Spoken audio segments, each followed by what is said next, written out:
Okey, bismillahirrahmanirrahim. Assalamualaikum warahmatullahi taala wabarakatuh. Salam sejahtera, selamat petang. Bertemu lagi dengan saya hari ini. Hari ini Dr. Waizat bin Daud. Nama saya Dr. Waizat bin Daud daripada Klinik Sabah.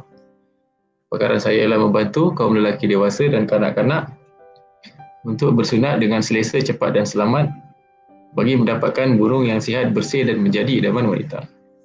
Saya juga adalah doktor perubatan keluarga yang membantu pasangan yang masih lagi belum mendapat anak untuk membuat pemeriksaan awal kesuburan sebelum saya rujuk mereka dengan doktor pakar kesuburan di hospital swasta ataupun hospital kerajaan.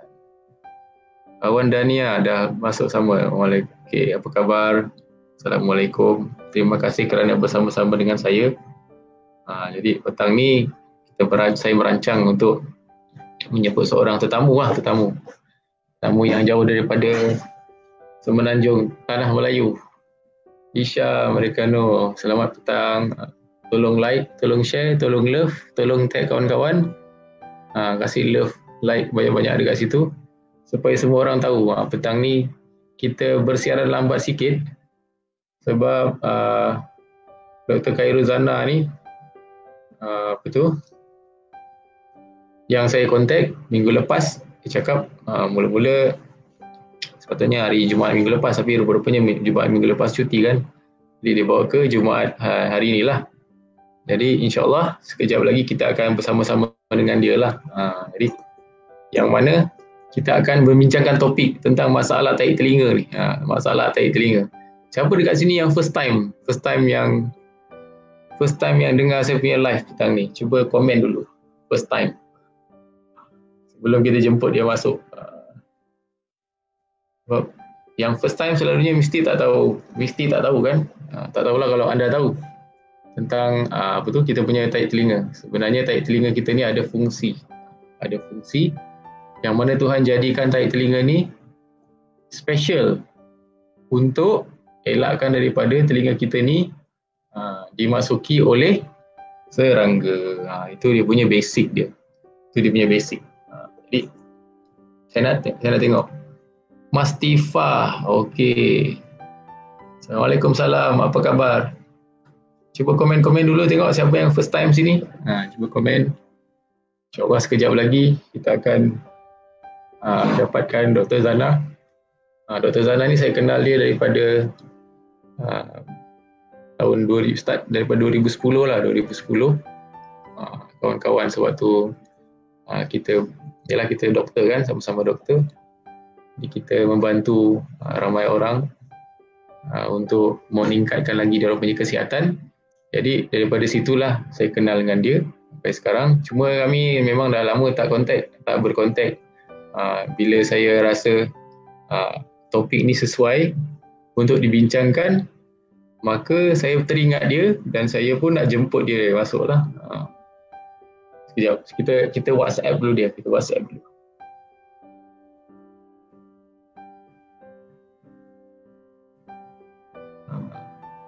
Dan dia sebenarnya dia seorang doktor pakar ENT, pakar konsultan telinga, hidung dan tekak.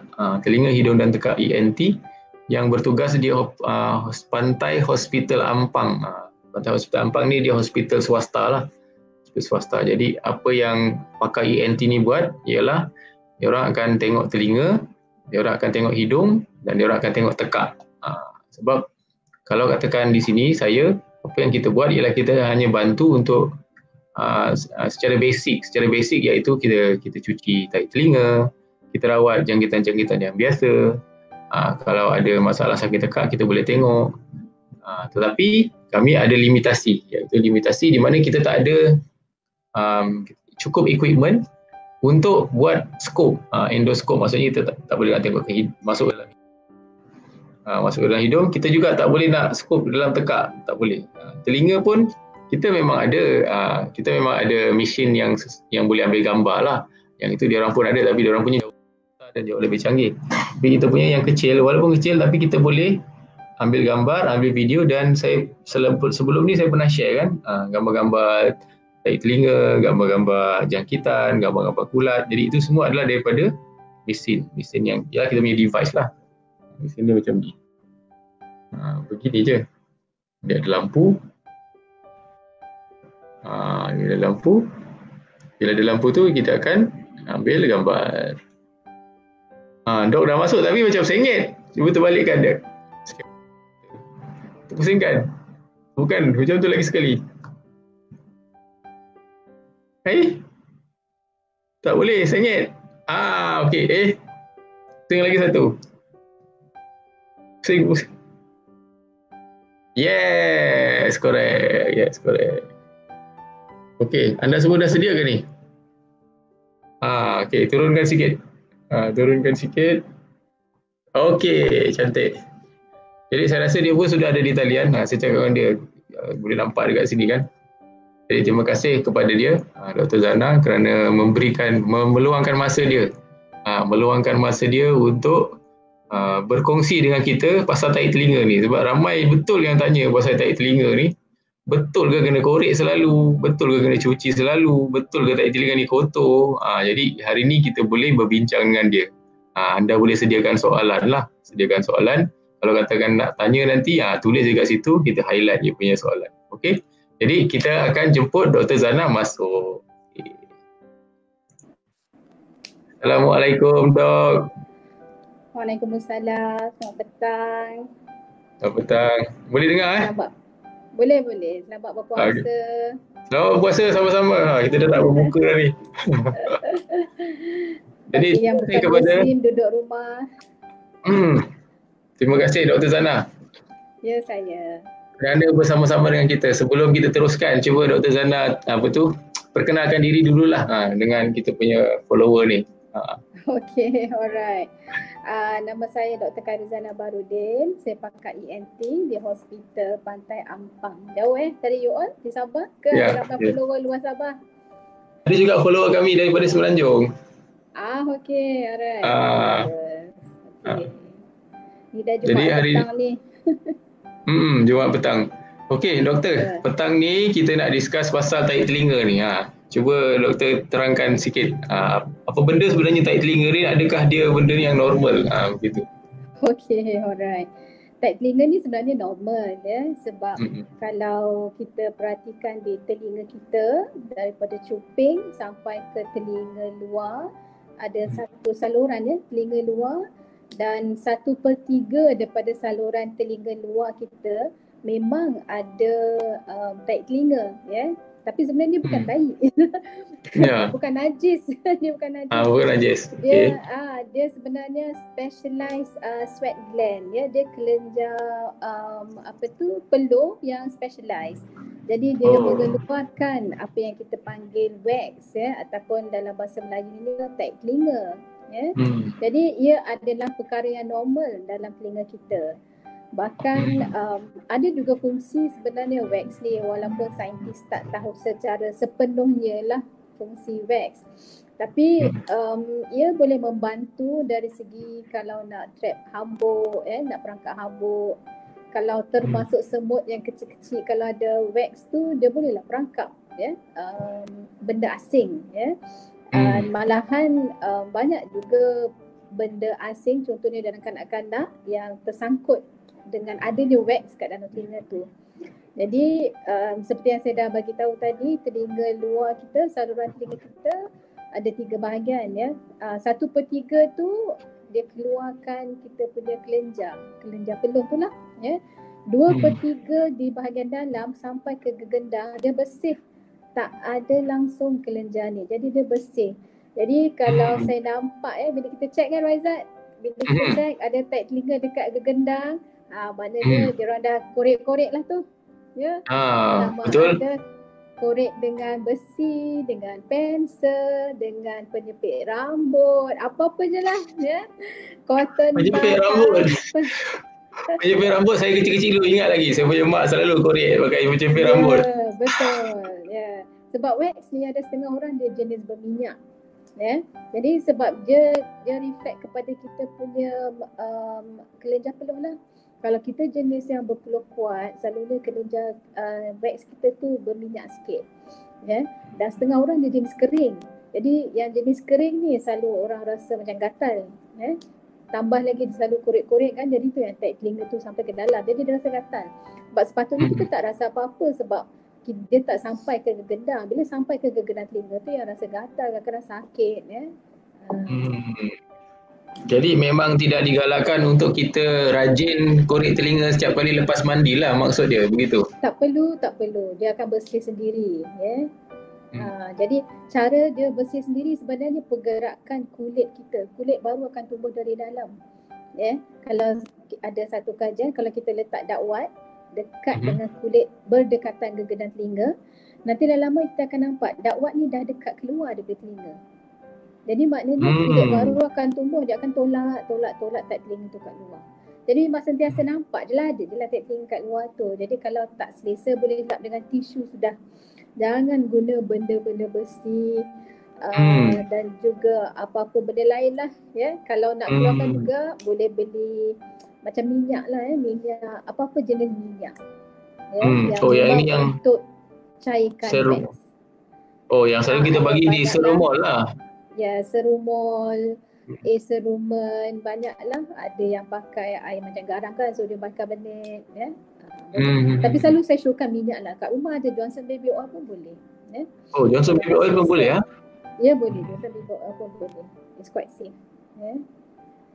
Jadi bila waktunya yang kita kata dia punya wax dia macam abnormal production? Ada ke yang macam over production ke? Ada ke kes yang begitu? Ada yang terlampau aktif, memang ada banyak sampai penuh yang tu memang kita kena keluarkan dan setengah orang dia terlampau aktif dia banyak macam kita lah, bila kita aktif banyak peluh dia boleh keluarkan banyak juga wax tu. Dan bila dia terlampau banyak dan penuh, jadi bolehlah ada gejala simptom gejala seperti sakit kurang pendengaran dan rasa berdengung ataupun echo dia bunyi echo echo dia berdengung dalam telinga tu echo dia lantunan bunyi lantunan tu okey sumbat dan bila banyak wax dalam telinga, kebanyakannya bila pergi swimming akan rasa sumbat sebab air sangkut sekali dengan tarik telinga tu, betul jadi bila berlaku begini, kalau kita bagi solution minyak pun dia akan sumbat lagi jadi selalu nasihat saya, kalau dah rasa sumbat dan dah mula rasa sakit, pergi ke doktor berdekatan dan doktor yang berdekatan akan bagi, saya nasihatkan GP bagi eardrop dululah untuk lembut, kadang-kadang nak lembutkan wax tu jadi bila dah lembut nanti senang kita nak keluarkan. Dan selalunya dekat GP you all selalu boleh buat syringing kan, masukkan air. Selalunya kami buat syringing lah. Syringing Cuma saya nak tekankan di sini bila buat syringing, make sure body temperature suhu badan. Betul. Kalau dia pening. dia orang boleh dapat bertaigo, dia akan pening nanti marah kat you all Tapi sekiranya tak berjaya juga untuk keluarkan, jadi masa ni kena refer dekat kami lah, dekat kakak ENT Bila sampai ke kami, selalunya kami buat suctioning kita macam vacuum lah, sedut lah Dan tolonglah jangan beli vacuum suctioning sendiri dekat Lazada lah, Shopee lah. Ada juga yang saya ada jual dia beli, ada macam-macam, ada nak cuba sedut. Selamat ke tu kalau begitu tu? Dia masalahnya kalau kita tak tahu struktur anatomi kita sendiri dan masalahnya bila kita buat di dalam kawasan yang not a control environment contohnya dekat rumah ada anak kecil, anda tengah buat sendiri, buat kat telinga tu, lepas tu budak terlanggar, jadi bila terlanggar sikit nanti boleh luka berdarah telinga tu. Jadi sebab tu saya tak suka buat sendiri dekat rumah, saya tak galakkan langsung Jadi kalau nak buat betul-betul, datanglah dekat pakar, sebab benda tu kadang-kadang sikit je dia blok tu Of course ada yang ada banyak sampai sumbat dekat dalam betul-betul sampai sakit penuh. Sometimes ada yang sampai dekat setengah jam hanya sebab nak keluarkan dia. Keluarkan saja kan? Sebab ada yang masalah yang teruk sampai dia dah melekat dengan dinding kulit. Okey. keratosis obturans, dia dah melekat dengan dinding kulit, itu memang sakit. Ya. Malahan kadang-kadang bila tengah buat tu, pesakit sendiri akan berasa vertigo bila dia melekat dengan gegendang telinga kita. Okey. Bahayalah sebenarnya. Macam mana kita nak tahu kalau kita suspek yang dia punya tahi telinga tu melekat dengan gegendang? Ada simptom tak selain dari sakit? Atau ada macam? Selalunya yang gejala yang diorang rasa adalah mula mereka merasa sumbat, ya. Makin lama mula merasa sakit, ya. Dan yang paling teruk sekali bila mereka merasa pening lah, ya. Bila mereka dah merasa pening, maknanya gegendang tu dah ada pergerakan, ya. Jadi dia kacau kita punya middle ear, ya, kita punya telinga dalam, telinga tengah dan telinga dalam. Okay. So ada juga yang bila dah dapat wax ni simpan lama sangat, ya. Kemudian guna pula cotton bud. Kemudian cotton bud pula tertinggal dalam telinga. Okey. Dan dia lepas tu air pula masuk. Jadi ini merangsang kepada jangkitan kuman kulat pula. Fungal infection. Yes, fungal infection. Jadi kita tak nak sampai jadi macam tu dah. Ramai juga yang selalu sampai jadi macam tu. Jadi bila you tengok nanti warna dia bukan setakat warna coklat kehitaman, tapi dah jadi warna hijau, kuning, dia dah jadi lain, dan bau dia ada bau lah yang tak menyenangkan. Selalu wax dia tak ada bau. Ya, selalu wax tak ada bau selalunya. Tapi bila dah ada bau tu, maknanya dari jangkitan kuman. Dari jangkitan kuman lah. Yes. So dok, kat sini ada beberapa soalan. Dia orang ada tanya lah. Saya boleh upkan dia punya soalan kan, dok? Boleh jawab sikit? Boleh. Okey. Assalamualaikum. Terima kasih kepada yang komen dekat sini. Siapa yang ada soalan, bolehlah tanya Dr. Zana. Okey, soalan pertama, dok. Dia tanya, kadang-kadang telinga rasa berdengung. Adakah keadaan ini ada kaitan dengan tahi telinga yang mendebal? Thanks, dok. Mungkin dah jawab tadi kot. Telinga berdengung ni sebenarnya ada banyak sebab, ya. Bukan setakat tahi telinga saja. Kadang-kadang kalau telinga berdengung ni, dia ada berkaitan dengan telinga tengah juga, ya. Jadi telinga tengah pula dia berkaitan dengan belakang hidung. Ya. Jadi apa-apa saja yang dia block kita punya telinga boleh menyebabkan telinga berdengung. Jadi salah satunya kalau mereka sebelum mereka dapat dengung ni, dia ada demam, batuk ataupun sesama, kemudian berlin daripada telinga tu, ya, dia lalu sampai ke eustachian tube. Saya tak adalah pula model anatomi saya, sorry. Ya, dia lalu ke eustachian tube, kemudian masuk ke telinga tengah. Awak ada. Yes, cantik. Very nice.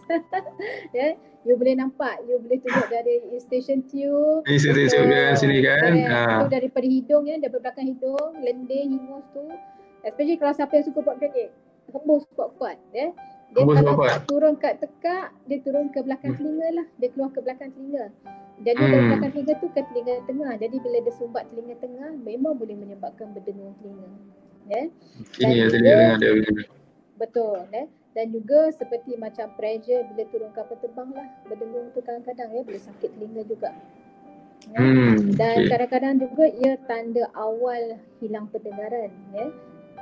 Mereka akan rasa macam berdengung dan juga simptom yang lain, contohnya tinnitus lah, ya, rasa ringing, dia bunyi di high frequency high pitch kan. Tak semestinya lah, ya. Kalau boleh low pitch juga ke? Kalau berdengung selalunya low frequency, ya. Bukan high frequency, tapi yang tinnitus tu selalunya yang higher frequency lah. High frequency, okay. Betul. So, soalan seterusnya boleh kan? Boleh. Ada lagi. Ada sikit lagi. Kenapa bila korek telinga tu akan berair? Bila masa telinga boleh berair ni? Macam tu. Disebabkan sinus? Tak sepatutnya telinga kita tak berair, ya.